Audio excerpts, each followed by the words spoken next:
What's up, mother lovers? Okay, habol tayo dito sa mga ang Pau Beauties.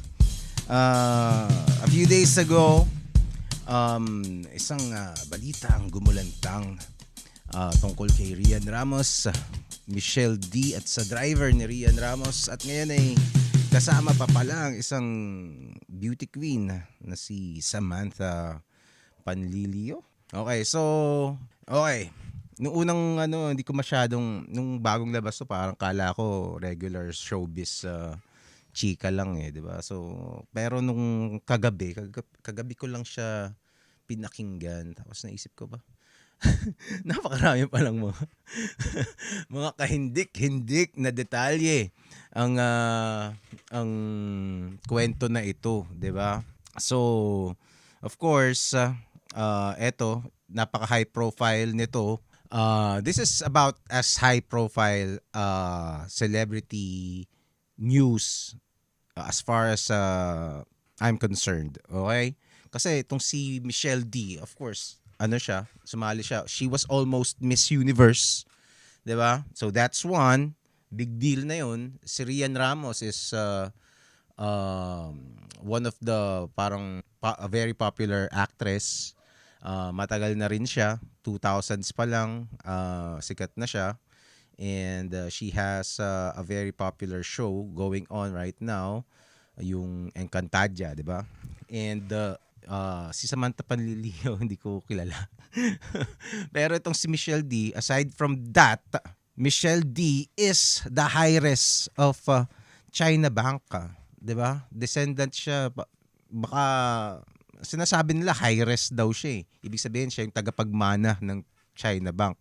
I don't know if that's true. I don't know if that's gonna happen. But she is from that family. So, Bangko yan, China Bank. This woman is insanely rich.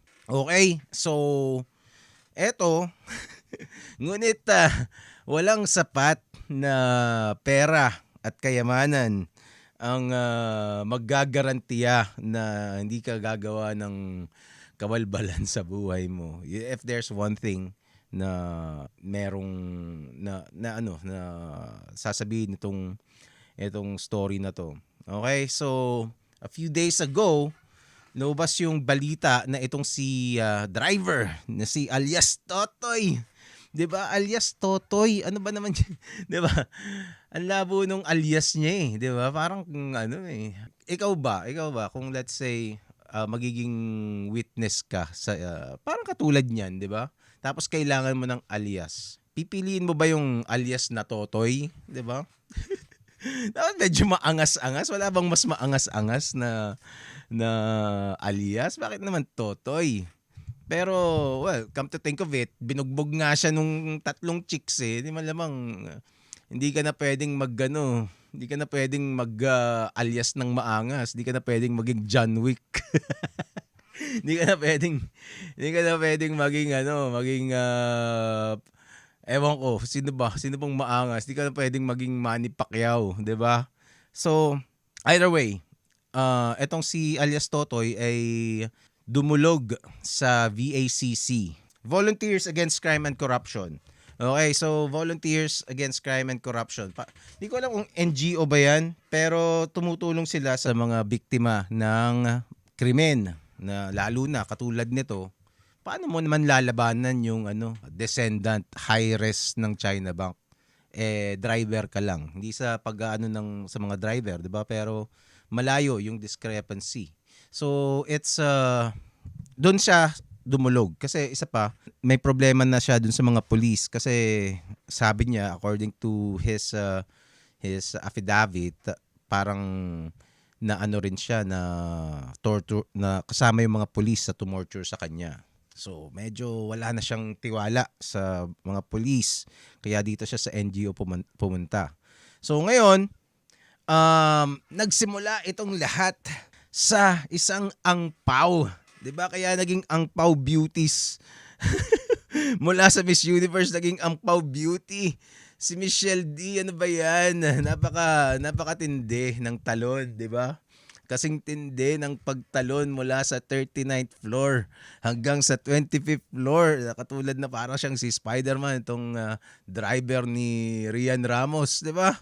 Pero mamaya natin puntahan yan.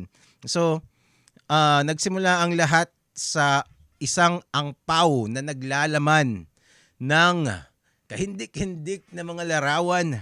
Pero sabi, film daw eh. Film daw yung laman ng angpaw. Pero, parang, di ba? Sino pang kumukuha ng film ngayon, ng litrato na film? Ano to, lumang litrato ba to? Sino bang 'di ba mga digital na ngayon yung mga yung mga camera eh, 'di ba? So sabagay hindi naman bawal 'yun, 'di ba? Pero medyo unusual na film. Baka Polaroid, pwede pa siguro. Polaroid, baka 'yun lang ang sabi niya. Baka film lang yung nasabi niya, pero Polaroid talaga. Kasi may uso yung mga Polaroid na na yung mga Instax, 'di ba? I don't know. Basta may involved na mga pictures presumably of Rian and Michelle or either of them na sensitive. 'Yon ang pagka-describe dun sa mga pictures. Sensitive, it could be malaswa, it could be I don't know, baka it's compromising, ganyan. So sensitive, either bold yan o whatever else. Wala na akong maisip kundi bold, di ba? But considering sa mga pinopost nila ni Rian Ramos at saka ni na Michelle D, minsan halos nakahubad na rin sila eh. Di ba? So, kung malaswa yun, ay talagang malaswa yun, di ba? Considering sa mga Instagram nitong mga to. So, whatever it is something that they don't want, obviously, for other people to see. 'Di ba? Kaya pinoprotektahan nila 'yon. And inakusahan nila itong si Pards, si alias Totoy. Si alias Totoy, nasaan ba 'yun? Si alias Totoy na ninakaw niya raw. Okay, so ito daw yung timeline of events. January 17,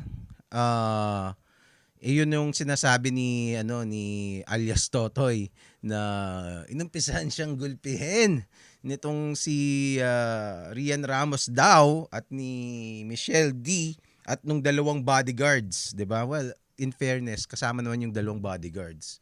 So siguro lalaki yung bodyguard, 'di ba? Malamang, 'di ba? So eto, tapos yun nga dahil inakusahan siya na nagnakaw ng mga sensitive photos na nakalagay sa angpaw, 'di ba? Pero sabi nakalagay involving a film roll with sensitive photos. So paano kung film roll kasi, yung film na ginagamit sa camera dati. Ewan ko kung alam pa ng mga bata 'yun, 'di ba? Hindi mo naman makikita yung laman nun eh. 'Di ba? Kailangan hilahin mong pa ganun tapos ma-expose 'yun. I don't know. Baka lost in translation lang yung yung actual na description doon. Anyway, so after that, January 19, inunahan ni Michelle D na magsampa ng kaso against Totoy, 'di ba? Tapos so pumunta siya sa police station, dinala niya doon, sabi nagnakaw to sa amin. Tapos doon inakusahan ni Totoy na ginulpi rin siya doon ng mga pulis gamit ng ang yantok, 'di ba? Tapos January 28, dinismiss yung kaso. Ewan ko ba't ni-dismiss. Itong hindi ko pa alam ba't dinismiss. Kasi kung ipo-pursue ni Michelle D yun, bakit na-dismiss? Malamang mahina yung ebidensya kaya na-dismiss, 'di ba? So ngayon, 28, driver files formal complaint with the National Bureaus, NBI, for assault, torture, and serious illegal detention. Okay? Tapos, tinulungan nga sila nung VACC. Okay? So ngayon, 29 to 30, nag-issue sila ng denial yung sina Michelle D at saka si tawag dito, Rian Ramos. Pero sa pagkakaalam ko, hindi nila dineny yung angpaw. 'Di ba? Kasi yun nga ang dahilan, yung sinasabi ni Michelle D na dahilan kung bakit niya dinala sa presinto itong si alias Totoy, 'di ba? So may angpaw at merong mga kahindik-hindik na mga litrato sa loob ng angpaw. Ang sinasabi kasi nila, kaya nila ah, pinipilit si Totoy na kasi naibalik daw yung angpaw. Okay, ganito daw yung angpaw. Sa pagkakaalam ko dun sa mga nabasa ko, ewan ko kung accurate to. So, i-research nyo na lang din. Pero ang pagkakaalam ko, yung angpaw na yon nakalagay nandoon sa loob ng bahay ni Rian Ramos. Pero itong driver, nakatira dun sa bahay ni Rian Ramos. Basically, stay in siya na driver. Okay? So, syempre, may access siya dun sa loob ng bahay. Kinuha nitong driver yung angpaw. Hindi ko, presumably, pwedeng akala niya pera yung laman ng angpaw, 'di ba? Tapos kukuhanin niya, pumunta sila tapos umuwi daw ng probinsya, 'di ba? Kasi naipakita pa niya yung angpaw doon sa asawa sa probinsya, 'di ba? So ngayon, hindi ko ito medyo malabo. So somewhere along the way, si Rian Ramos na discover nila na nawawala yung angpaw. 'Di ba? So nagpanic sila kasi sensitive nga daw yung mga photos na nakalagay doon. Okay? So hinanap nila tong si Totoy, tapos either hinanap nila, pinuntahan nila doon kung saan man yung probinsya, o nung bumalik na, pinalabas nila yung angpaw. 'Di ba? Na naisoli sa kanila yung angpaw. Yun nga lang, kulang ng isa nung sinuli. Yung mga litrato, may isang kulang. 'Di ba? So malay mo nagkamali lang pala sila ng bilang, no? Okay. Iniisip nila siguro, siguro tanda nila, tanda siguro nila yung number ng kuha, 'di ba? Pero it's also possible na mali lang sila ng bilang kasi sabi 9 ata yung yung mga litrato. So kung kulang ng isa, edi 8 na lang, 'di ba? Tapos yung isa na nawawala, yun ang pinaghihinalaan nila na itinago nitong si Totoy, 'di ba? Kaya siya dinetain, kaya siya hindi pinalabas. 'Di ba? Sabi, ilabas mo yung isang yung aming larawan. Ilabas mo ang aming sensitibong mga larawan, 'di ba? Hindi natin alam kung anong you could just let your imagination run wild kung ano yung nakalagay sa picture na yun, 'di ba? So, but whatever is depicted on that photo, it is enough for them to panic and warrant na kung totoo yung mga aligasyon ni alias Totoy, kumbaga nagulpi siya dahil doon. Dahil doon, ganun ka-importante yung picture na yon para sa kanila. Gugulpihin nila at mangingidnap sila ng isang tao para doon. Okay, yun ay kung totoo yung aligasyon ni Totoy, ha? Okay, hindi natin alam na kung hindi mag-iimbestiga pa para malaman kung totoo ba talaga. Hindi pa tayo, nasa simula pa lang tayo ng investigation. Okay, so ngayon, itong si Totoy, nagpakita siya ng mga parang paso ng sigarilyo, ganyan. Tapos nagkwento siya kung paano siya tinorture. Tamang, medyo kinky nga medyo kinky. Ang trip nitong mga torturistang beauty queen na ito. 'Di ba? Kasi merong part na parang pinaghubad siya, 'di ba? Pinaghubad siya, tapos binuhusan siya ng alcohol daw, 'di ba? Presumably, anong gagawin niya doon? Mamasahihin siya? O baka susunugin siya, ganun. Bakit siya bubuhusan ng alcohol? 'Di ba? O kaya parang mabaho ba siya? Bakit siya inisprayan ng alcohol? I don't know. Pero it was basically maybe just to humiliate him, 'di ba? Na parang wala siyang magawa. Tapos may part pa na na parang kinuha daw yung kamay niya, tapos kinuha yung kamay niya ni Michelle D, tapos nilagay sa sa chest ni Michelle D. So napaka-kinky ng trip kung totoo 'yun, 'di ba? That is basically psychological domination, 'di ba? Dina-dominate mo. And on any other on any other circumstance siguro na you would consider yourself lucky, pero dito since nasa torture scenario siya, I doubt he enjoyed that if that was true, 'di ba? And si Rian Ramos daw pinagsasapak din siya, ganyan. Tapos may mga malamang may mga internal injuries daw siya, sabi nung tao sa VACC, 'di ba? Ano bang pangalan nun? Basta yung matanda, nakita niyo na siguro sa news 'yon. And hindi daw makahinga ng maayos pag umuubo tong si alias Totoy, may sumasakit. So there might be internal damages sa katawan niya. Okay? So hindi pa natin alam. This is a developing story. We can't say yet kung totoo ba itong sinasabi ni alias Totoy or totoo ba itong sinasabi ni na Michelle D at ni Rian Ramos, at saka wala pa tayong naririnig doon sa Samantha Panlilio.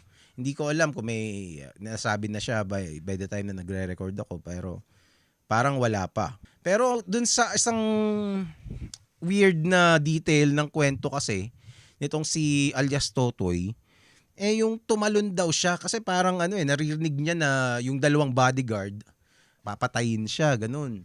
So natakot itong si alias Totoy, natural, 'di ba?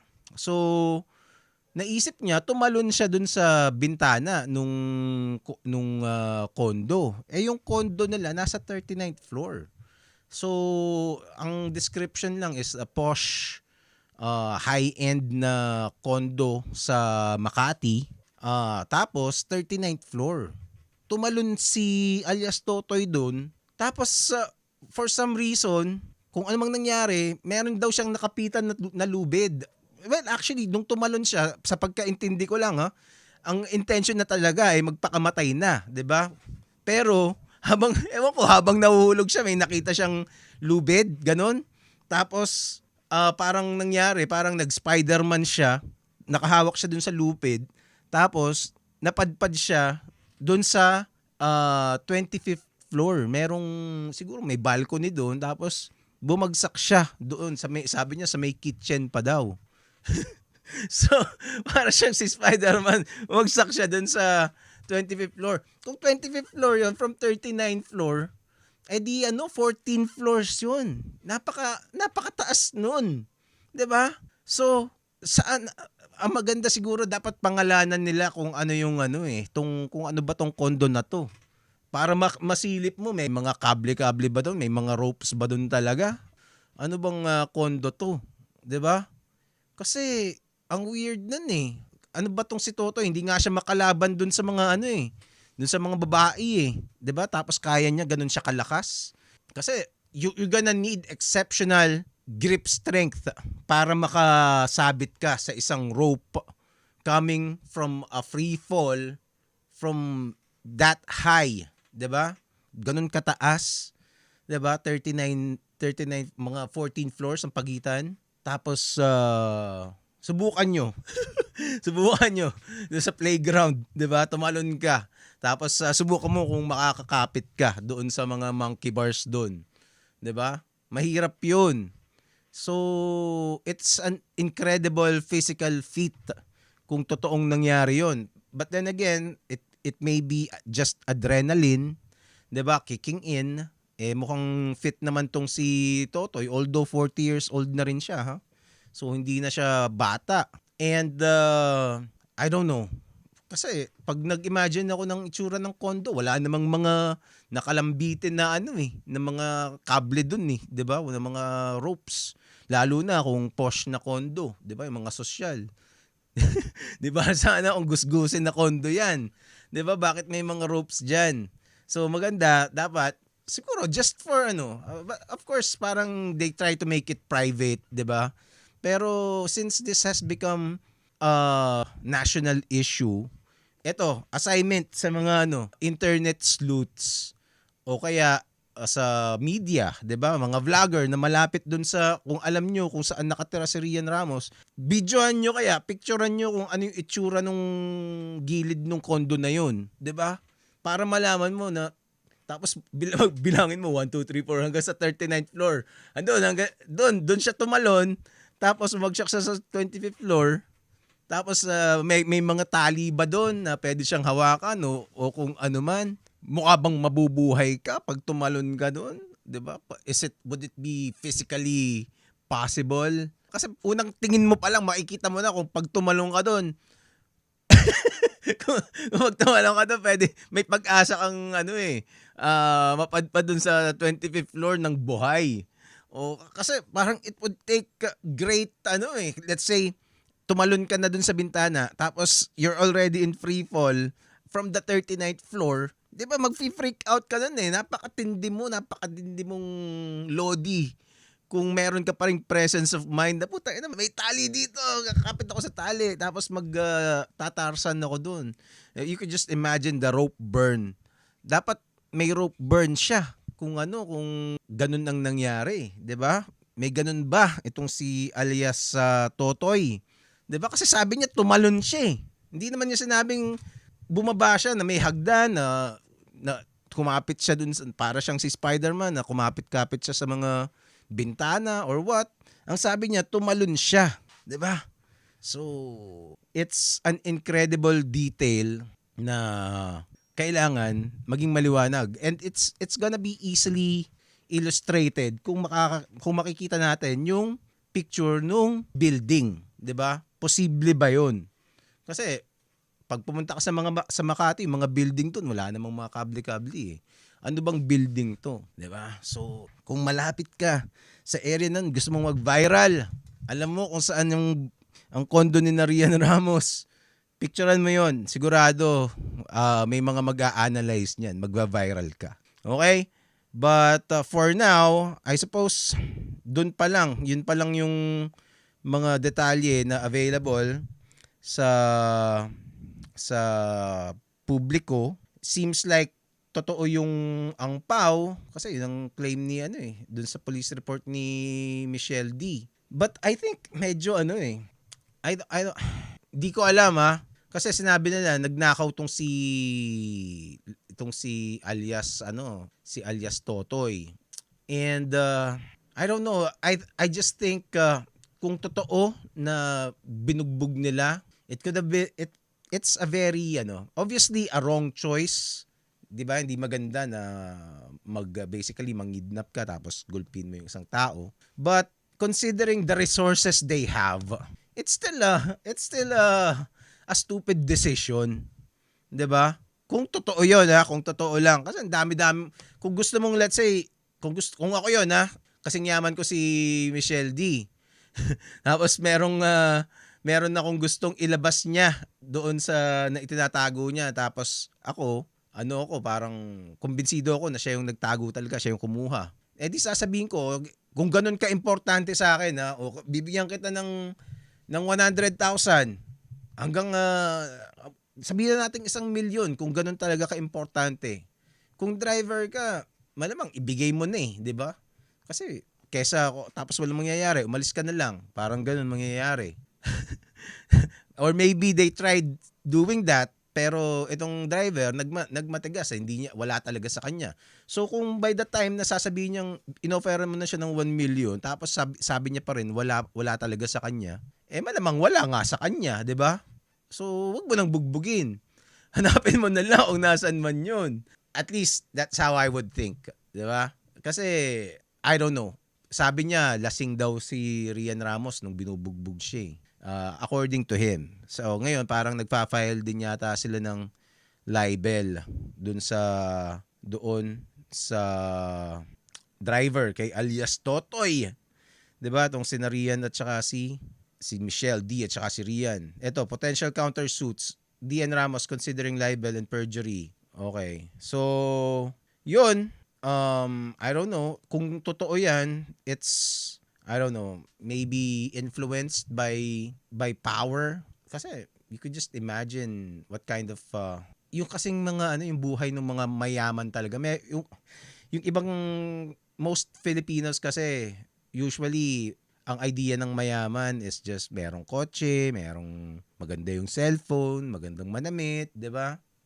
Madami sa mga Pilipino wala talagang idea kung ano yung lifestyle nung talagang mayaman, yung talagang merong 1 billion sa bangko, 'di ba? Mga ganong klaseng yaman. And it's a very very different world that they're living in compared to the rest of us. It's yung mga bagay na pinagkakagastusan nila, the way they spend money is really unimaginable, especially sa mga mahihirap, kahit sa mga middle class 'di ba? Iba talaga yung mundo nila. And it's hard to imagine what kind of mentality these people have when dealing with stress like this. Hindi natin alam kasi nasa party scene din yung mga yan. Hindi natin alam kung anong klaseng lifestyle ang meron sila, kung may mga bisyo ba sila, 'di ba?